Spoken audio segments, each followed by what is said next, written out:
ser professionalitzar en el bon sentit, en el sentit d'aprofitar al màxim les energies, l'organització del moviment.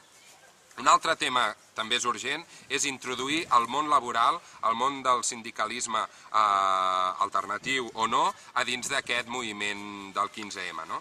Amb això ja estem fent alguns passos, el que passa és que els sindicats, i això l'altre dia, per exemple, estàvem en una conferència que va organitzar la CUSC i ens havien convidat a uns quants membres del moviment 15M perquè expliquéssim, els sindicalistes estaven reconeixent que ells de moment, i això ho deia gent de Telefònica, gent de diferents sectors, està veient que de moment ells estaven aprenent molt més del moviment del que podien ensenyar. Per tant, trobem també que hi ha una desorientació general de les organitzacions clàssiques i tradicionals que no acaben de saber adaptar-se.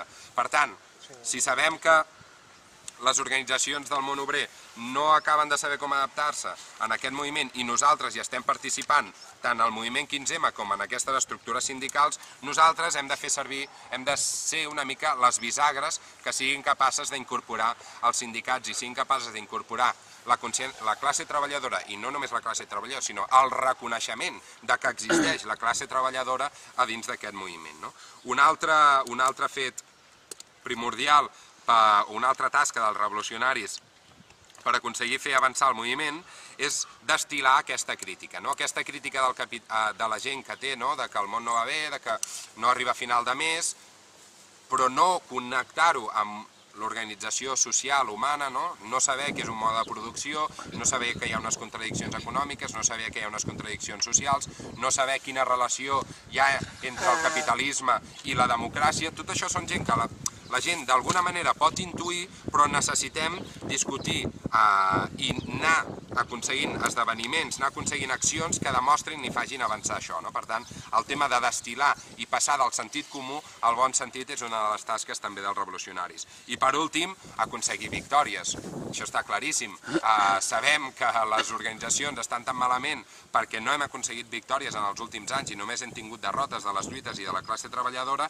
Per tant, tot i que aquest moviment ha sigut capaç de dir és igual que haguem perdut, és igual que la vaga del 29 de setembre no hagi guanyat, estem tan farts que volem sortir, doncs nosaltres hem de ser capaços, juntament amb el moviment i aprenent d'ell, de començar a guanyar petites coses. I sobretot que quan guanyem petites coses li donem molta publicitat també, perquè si no les victòries passen desapercebudes. Tenim petites victòries, l'Òscar ho deia l'altre dia.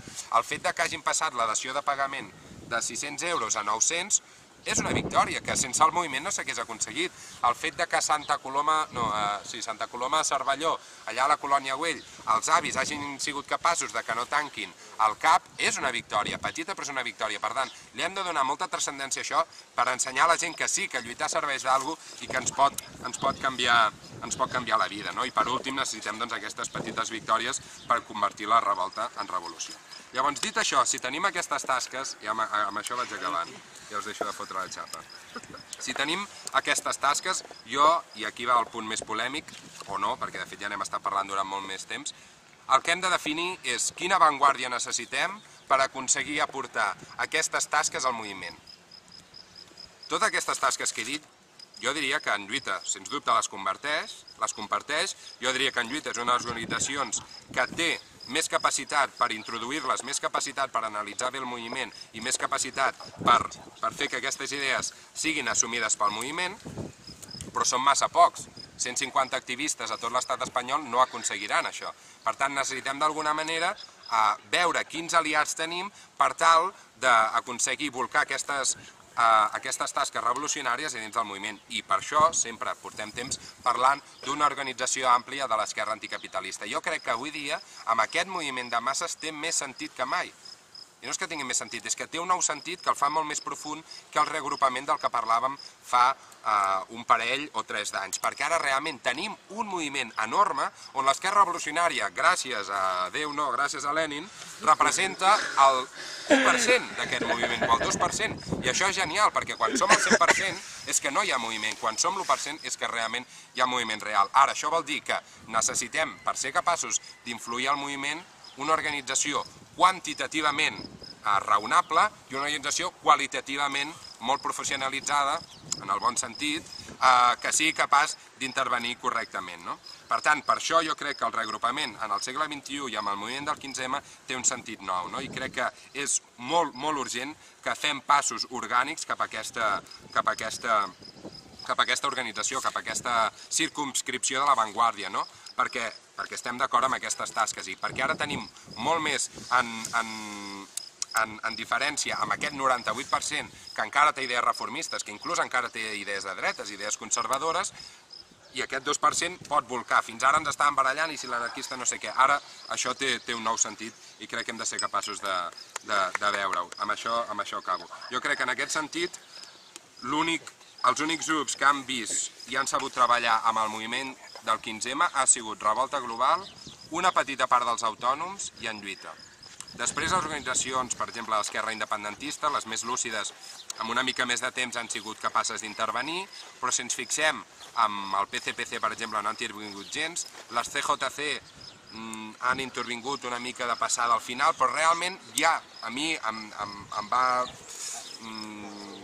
entristir bastant l'actitud de gran part de l'esquerra revolucionària amb aquest moviment del 15M. Per tant, si sabem que tenim uns aliats que han sigut lúcids i que han sapigut intervenir, doncs sabem que la unitat de l'esquerra revolucionària té un primer pas que passa per aquests dos col·lectius, que per mi són Revolta Global i una petita part dels autònoms. I per acabar, acabaré amb una metàfora que servirà una mica per explicar i fer un petit resum i una síntesi, una metàfora de Trotsky, que l'hem col·lectivament anat també modificant.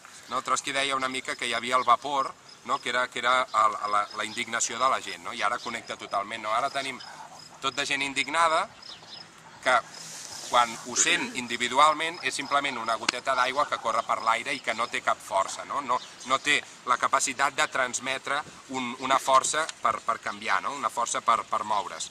Quan aquest vapor s'ajunta i el posem dins d'un èmbol, això és capaç de convertir-se en una força de transmissió. Aquest èmbol, d'alguna manera, serien les assemblees de barri, les assemblees de les universitats, les assemblees dels llocs de treball o les coordinacions. Per tant, una de les primeres tasques del revolucionari, i això ho he dit abans, és que aquest èmbol perdi el mínim d'energia.